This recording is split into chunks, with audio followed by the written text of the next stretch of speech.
À Dinard, Franck Sanson et Yves Guinut ont bâti un empire. Ces deux passionnés de Napoléon viennent d'inaugurer une exposition dans les locaux d'antiques costumes qui retrace les temps forts de la vie de Bonaparte. De sa jeunesse au sacre, du chef de guerre à Sainte-Hélène. Et c'est ici qu'ont été fabriqués l'ensemble des répliques de la cocarde à l'épée et les secrets pour recréer ce qui a en partie disparu. Vous n'avez aucun costume authentique, d'autant plus que certains ont totalement disparu depuis 2 siècles. Par exemple, la grande tenue du sacre a été détruite en 1816, donc vous n'avez aucune chance de voir l'original où que ce soit.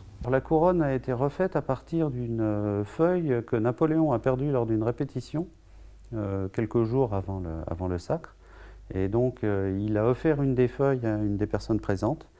Et la feuille en question est maintenant dans un musée et on a pu avoir une copie de cette feuille et refaire donc la couronne absolument à l'identique.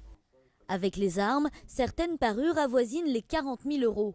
Il y a 10 ans, Franck Sanson se fait tailler un costume de Napoléon destiné à un mannequin. Et c'est par hasard qu'il devient finalement empereur malgré lui. Sosie officiel de Napoléon, de 2005 à 2015, il a parcouru le monde pour des reconstitutions dont il était le principal protagoniste. Il a fallu que j'apprenne à monter à cheval, j'étais jamais monté sur un cheval. Il a fallu apprendre le corse, puisqu'il s'exprimait dans la vie de tous les jours dans cette langue, qui est sa langue maternelle.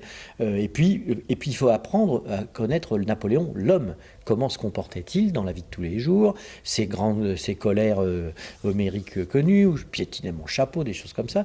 Il faut reproduire ces choses-là parce que nous faisons de la reconstitution. Napoléon disait « On devient l'homme de son uniforme ». Alors, ses deux compères ont choisi le leur pour mener la vie d'empereur.